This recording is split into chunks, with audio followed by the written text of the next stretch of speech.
Good morning. Welcome to Up to the Minute. I'm Todd Duplantis. How are you on this Wednesday morning, middle of the week, September 22nd? Good to have you with us. We've got our HCC news and information for you for the next half hour and a few special things during the show, some special guests. So stay tuned for that. By the way, if you don't know yet, we're back on HCCTV with Up to the Minute. We're now showing rebroadcasts of this live show at noon and 5 p.m. So if you miss this on Facebook Live or YouTube, you can always catch the rebroadcast on HCCTV at noon and 5. Dr. Tony Rayo-Sutherland is here this morning. Tony, it's a Wednesday. We're already halfway through this week. And guess what? Hey, big news today. That cold front arrived, or cool front. Oh, yes, and boy, does it feel good. I feel like autumn and fall is here. Yeah. We don't have the multicolors that the North has, but it feels good. Yeah, yesterday it always gets darkest before the dawn and coldest before, when it's cold outside, it's always coldest before the sun comes up. It felt like yesterday it was the hottest day of the year. It felt brutal. It was in the mid-90s. It felt like this was the hottest day in the year. Now we have fall finally arriving. Yeah, it was like, are you sure there's a cold front coming? Yeah. 95 degrees or so. Boy, it felt every degree of it. But yeah, a little bit better the weather. It's supposed to be here for the next few days, and looking forward to that. So if you're mentioned, we're back on HCC TV, but if you want to find us in social media, you can do so. Yes, Houston Community College District. That's what you look for on Facebook, YouTube, LinkedIn, Instagram, and Twitter. That's right. Okay, Dr. Tony, stick around. We'll be checking in with you later on because you're going to be interviewing our next guest. Michael Farnum is the founder and president for HOU.SEC.CON. Good morning, Michael. How are you? Good morning, Todd. I'm very well. How are you doing today? Good to see you again. We're doing great on this beautiful Wednesday. We're looking forward to hearing about the convention and everything you have coming up. So stick around. We will be with you shortly. Will do. All right. Our first guest, you met him not that long ago. He's just been with HCC, I think now for Chief? A couple of weeks now? How long have you been with us? This is my third week. Third week. We're talking with HCC's new Chief of Police, Michael Benford. Good to see you with us. It's a special day for you because you officially get the job today, right? You get sworn in. Is that how it works? Yes, we'll have my formal swearing in today at the board meeting. All right, that's great. We're looking forward to seeing you at the Board of Trustees meeting. That'll be live streamed later today. How have the first couple of weeks at HCC been treating you? I know you came from downtown, so you're used to dealing with a large educational institution, but how have the first couple of weeks at HCC been? Actually, it's been very good, very informative. I'm still learning. I've had some great meetings with some of our presidents. So looking forward to getting out and continuing to meet the leadership team and learn as much as I can about the college. I know one of the big things we've always, the communications department has always worked with the police department on is publishing clary compliance reports. Maybe you've arrived just in time for that. Maybe you can bring us up to date because I know that's an important report for institutions to get out there. Yes, it's an extremely important report. What it does is it captures all of our criminal activity in and around our campuses. And we're required by law to make that available to our students, staff, and faculty. It's posted on our website. We have hard copies available at the police department, and it's information that we update. We submit our report annually, but we also update our stats daily. You can find those on our website. And this is all part of being an institution where it's about transparency, bringing the information to the public, whether it's good or bad, just in between. It's information that's needed and we provide.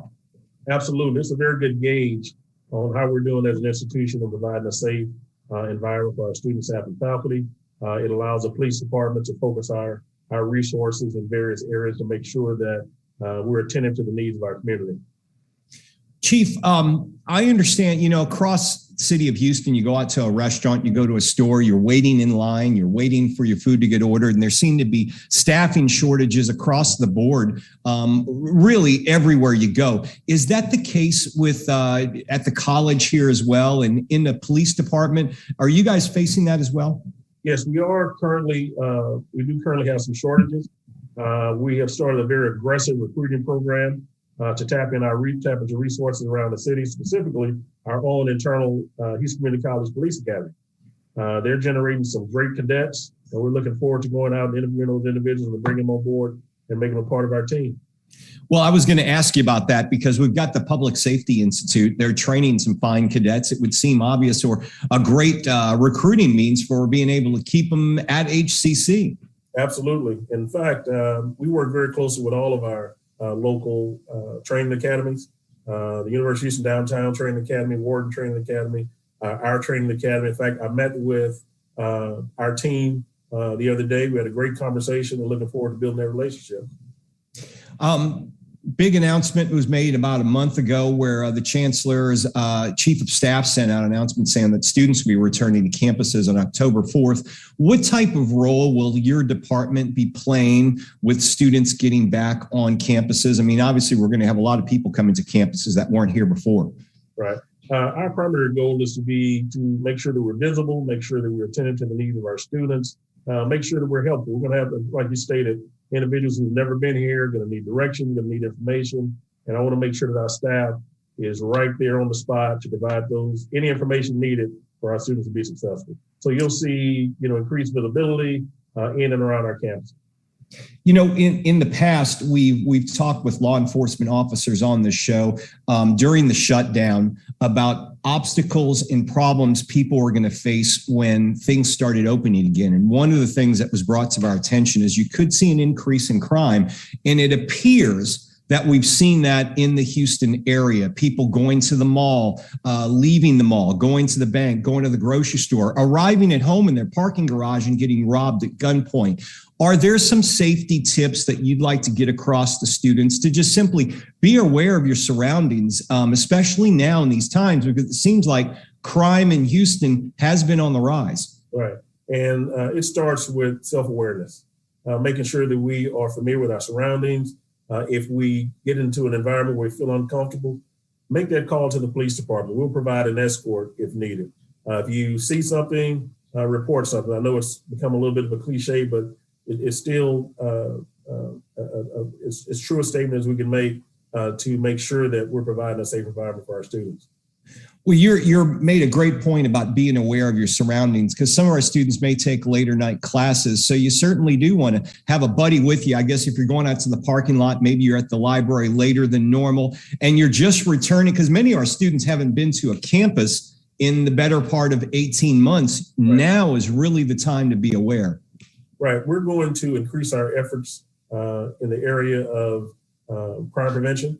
So some of the things that we're going to do is be talking to our students about, those things, being aware of your surroundings, not walking with headphones on, not spending too much time looking down at your cell phone, having your keys in your hand. And again, if you feel unsafe, make that call to the police department so we can send some resources out to assist you. One of the big things I know law enforcement participates in is the National Night Out, and it seems like that's coming up again. Does your department have any plans for that? Yes, as it stands now, we'll be participating with several other agencies in the area, visiting their locations and representing the college at the different National Night Out locations. But our long-term goal moving forward will be to host National Night Out events at our campuses for our students and continue to work with our fellow law enforcement partners, but to have a National Night Out location here at each of our campuses to provide that information to our students. Your officers always have played a big role on our campuses. They're very prevalent when we see them on our campuses. Obviously, is there a message you'd like to get across to our students? I mean, the officers are there for them to interact with them and help them out when needed. Yes, absolutely. Everything we do as a police department is a support of the college's mission to provide a safe environment for our students, staff, and faculty. Our officers are here to serve, be a resource of information. Please don't hesitate to approach our officers if you have any questions, if you have any concerns, or you just want to say hello. And it's good just to get to know the people that work on your campus. Get to know those officers on your campus, folks. You'll be seeing them around, and you may see some new ones soon because you guys are recruiting, as we mentioned. We're talking with HCC's brand new Police Chief Michael Benford. He's getting officially sworn in today at the Board of Trustees. You're going to have some family there, Chief? Yeah, I'm going to invite family and friends, to come out and enjoy this moment with me. So I'm really looking forward to it. Well, congratulations. Welcome on board again, and we look forward to seeing you here more often on the show. Absolutely. Thank you. All right. Thanks, Chief. Okay, we're going to talk about another security subject, cybersecurity. Dr. Tony Reyes Sutherland is going to be interviewing our next guest, who's going to shed the light on cybersecurity and what that means in the Houston area. Tony? Absolutely. We have to be safe, and not only from physical things, but things in the web and in the internet, right? So, hi, Michael. We have Michael Farnum. He is the founder and president of HOU.SEC.CON, also known as Houston Security Conference. And for those who may not know what that means. So tell us a little bit about your conference and your business and that type of thing. Yeah, thank you, Tony. Appreciate you having me on. So HOU.SEC.CON, we didn't get terribly creative with the name. We considered all kinds of space themes and everything else, and we just settled on simply HOU.SEC.CON, Houston Security Conference. So we've been doing this since about 2010. It really came from a need of, there's been if you're in the cybersecurity community at all, there's very large conferences in a couple of cities, and then there's a bunch of small ones all over the world. And we saw a need to have that in Houston because we've got a very large cybersecurity talent pool and a lot of people in IT and cyber in general.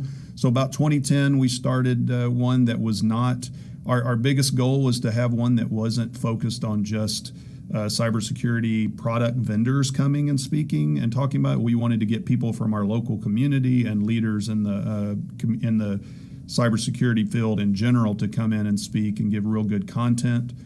So we've been doing that about 2010. We've had upwards of about 800 plus attendees for the last few years. We're holding it this year on October 6th and 7th at the Marriott Marquis downtown. Obviously a weird year to have it. We had to go virtual last year like a lot of conferences did, but this year we're going in person. We're going to stay safe. Everybody's going to be masked up, that kind of thing. And we'll probably have fewer people. So if you want to come out, you might not feel as, cramped in, but the Marriott Marquis is a beautiful, huge place, a lot of room to move around. So yes, it is. Now, speaking of cybersecurity, that entails a plethora of things. Give us some examples of, people say, well, I just got a small business. I may not need all that much. Maybe they do. Can you give us some examples of what all, not all, but what all cybersecurity is about? So cybersecurity in general at its very core is all about controlling your data. So any business, it doesn't matter big or small, they've got some kind of data internally that they need to protect. That could be anything from healthcare to oil and gas with, oil fields or energy or anything like that. So at its core, it's all about controlling and securing your data that you don't want out in the hands of anybody else or you don't want destroyed, because that's how your business stays afloat or your organization makes its money.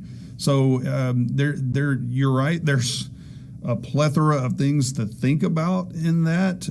But really what we tell companies, big or small, is that there's some very standard things you can do, making sure you have antivirus, anti-malware type of software on your endpoints, making sure these days that you use, a lot of people would call it two-factor authentication. I think people are pretty familiar with that term now, with where if you go to log into a site or you want to protect your site, it's not just your username and password. You have that other authentication factor where maybe you get a code to your phone or something like that. Those type of things can really help protect you in general, and then making sure you've got good backups of that data and stuff, because we've all heard the term ransomware. Nobody is immune to that. I've had everything from very large companies that we've heard in the news to my local church get hit, or local healthcare clinics and stuff like that.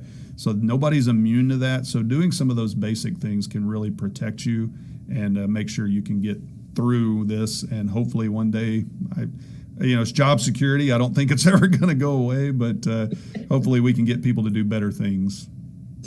Well, and you have this conference. This is, well, it's for everybody, but it's mainly, I assume, for people who are interested in getting into the field and understanding it better and sharing their thoughts. You talked about it being more community rather than vendor. Explain what you mean by that. So a lot of conferences up until the last probably 10 years, we're very focused on the cybersecurity professional, and them having the speakers that they would have come talk were people from a cybersecurity vendor like a Symantec or a McAfee, or the ones that everybody has heard of. And that was well and good, but what their talks tended to be is very focused on what their products can do and not the overarching cybersecurity issue. And so the local community type of conferences have come around as an answer to that, to where we do what a lot of conferences do, which is a call for papers or a call for presentations, and we have community members come and speak. We do have vendors there. The vast majority of our funding is brought by sponsors because they have to be, but they are not the ones that are doing the majority of the sessions. Those are community members that are coming in. And we keep our prices for the conference at around $50 to $75. So we have a low barrier entry to get in. Most people can get that. We do have people who can fund that if you really can't afford it, but you're really interested in it. So yeah, we really try to stay community driven and not be just something where you've got to be a cybersecurity professional. We've even got a little area that we call the Village that has all kinds of fun stuff like hacking games and things like that you can come play. If you're interested in just coming, easy to get a ticket. They're still open right now. They'll be out probably in the next couple of weeks where we won't have any more able to come. But if you're interested in just cybersecurity in general, please come on out. Yeah, I heard that there were some fun things. I think it would be neat to just go and see how fast people can hack into things. Is that what that is about, that Village? Yeah, one of the things we have is called a Capture the Flag, which is it's a hacking game. So you have to be careful with those things because you don't want to make people think it's a movie style hack, right? It's not, the Hollywood has done weird things to what we do what people's perception is. But there's a Capture the Flag. And then we even do things like, it seems odd to the layperson, but we do lock picking. That's a game that we have, and we have a group that comes in. It's, again, a community-driven group. They bring a bunch of locks, and you can practice and learn how to pick locks. And it is a good skill to have because I have actually, with my son, unlocked my neighbor's house when they locked themselves out one time. So it's a good skill to have. Very good. Excellent. Okay. And now you were saying, too, that in Houston, and it's quite obvious, has a ton of people to choose from for talent for the cybersecurity, the general IT technical talent. Tell us why you think Houston is big on that now. Why are there so much talent out there? So in general, we don't have a talent shortage. We have a skills shortage. I always try to differentiate between those two things. There are a ton of people, especially in Houston, a very, very diverse city. All the area there's just people with all kinds of different backgrounds who think of things differently. And up until the last probably 10, 15 years, IT has been pretty homogenous. And being in Houston, being in a diverse community, I like to talk to people who haven't thought about STEM in general, but then cybersecurity as a career path. So there's a ton of talent out there. We just got to get people interested in it. That's one of the things we try to do by reaching out to the community, is to try to get them interested in it. And then when you think about what's in Houston, pipelines, that's been in the news, Colonial Pipeline, those kind of things, that critical infrastructure is a massive industry here, oil and gas, energy in Houston. We know that's what Houston has been built on. And then we've got the largest medical complex in the whole world right here. So those two things are, the medical center is, so those two industries by themselves are highly, highly important. And we need people to come and get trained to that, to help protect that around, because that affects the whole country and world just out of here. And it's important to get the certificate or the degree or whatever, because that way you learn you have the talent, but you learn the things that you may not know about. And like HCC, I know we have several of the STEM programs. One, we even have what we call a cyber center, and that directly teaches that. We have artificial intelligence, you have all kinds of computer things, but you can steer your degree towards cybersecurity itself. So that's what you're saying that you're looking for. Is that right? Absolutely. We work with local universities, local colleges and we work with them specifically. A lot of our volunteers actually come from the local universities and colleges. HCC is one of them that has provided some people that we've talked to in the past who have come and volunteered and help run the conference, because we are a nonprofit 501c3, right? We're not taking any salary, so we need volunteers to help this out. That gives them valuable experience and valuable exposure to people in the industry that have been in it a long time. And then just in general, getting people from HCC to come attend and even speak is always something we've tried to do. And you also mentioned something about Houston's background helps you do better cybersecurity. What do you mean by that? I think, again, it goes back to diversity. And when you've got such, I think we're probably ranked as top 4 or 3 from a diversity standpoint in Houston. So there are a lot of different communities that come into Houston, and that gives different perspectives on how to solve problems. And cybersecurity is fundamentally all about solving problems. And if your background and everybody that's in an industry is all exactly the same, then you kind of get stuck in a groupthink mentality. Whereas if you start breaking that out and bring traditionally, women who haven't been in the field, or any kind of minorities or underserved communities that haven't been in the field, they think differently because they've got different backgrounds, and we find out that they solve problems in a different way. And it's like, whoa, we didn't think about that. So I love the fact that Houston has got that kind of a diverse background, and we're kind of a talent development pool in Houston, because we have some cybersecurity companies that have come here and have created areas where they bring in local talent from the colleges and they train them up on cyber, and then they kind of send them out to the field and they grow. I know several people who have started out in those local companies. And again, that diversity of thought is what changes how we approach cyber in general. 30 seconds. What is critical infrastructure, and why is that so important in this part of the country? Well, background, we talked about Houston. It's all of the oil and gas. So anything that helps our energy grid run, we've seen how fragile it can be. So energy grid, pipelines, any of that critical infrastructure, extremely sensitive, and Houston is a hub for it. We provide all the plants and everything here to provide a lot of energy to the whole country and to the world. So it is extremely important. I don't want to be cold again like I was in February. Thank you so much for being on the show. We're going to call you again to be on the show at another time, though. Okay. Absolutely. Is that all right? Oh, yes. I love being on here. This is my second time. I really appreciate it, Tony. It's a lot of fun.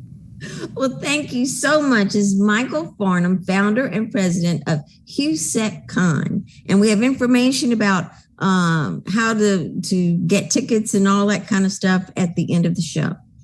Absolutely. Thank you, All Tony. right. Appreciate it.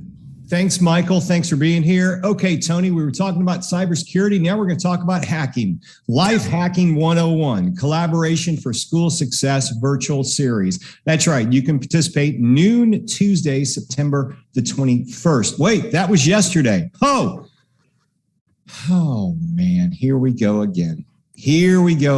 All right. We'll just move on. No, I'm just kidding. Yeah. Here's a hack. Have the announcement on the day of the event. There's a hack for you, a life hack. All right, let's move on to the next one. Okay, let's see. How about our Hispanic heritage events? We got have a couple of things coming up. Yeah, okay. Today, September 22nd, virtual loteria. It's play a few rounds of loteria, also known as Mexican bingo, for a chance to win e-gift cards. Also, this is all being sponsored by the HCC's Student Life Hispanic Heritage Month. So the club or the committee is sponsoring these events. Next one after today, 6 p.m. Thursday, tomorrow night, September 23rd, movie nights. Caesar's Last Fast, 6 to 8 p.m., Wednesday, September 22nd, at the Stafford Learning Hub, room 219. If you'd like to participate in these events, we'll have a link in our social media post. More events as well, Tony. Yes, Breast Cancer Walk, Saturday, October 2nd. It's called the Pink Out Walk. You get to go walk a mile. You can walk, you can run, whatever you feel like. But I personally would be walking a mile in your neighborhood, your park, your trail, whatever. And you get a free T-shirt. So go ahead and while supplies are last, go ahead and register for that. And you get a Team Tough cookie shirt, is what it's called. Right. There's also Constitution Day, the We in We the People. That's 12:30 p.m. tomorrow, Thursday, September 23rd. Join the government department for a Constitution Day discussion about what the Constitution's preamble means to us. Check your emails to register for that one. And also, very important, a domestic violence workshop is happening tomorrow, Tony. HCC's Counseling and Ability Services is presenting the virtual presentation of the intersection of domestic violence and human trafficking in conjunction with the aid to the victims of domestic violence. And that's very important. It's unfortunately getting bigger and bigger and bigger. Thursday, September 23rd at 1 p.m. And we'll have more information at the end of the show.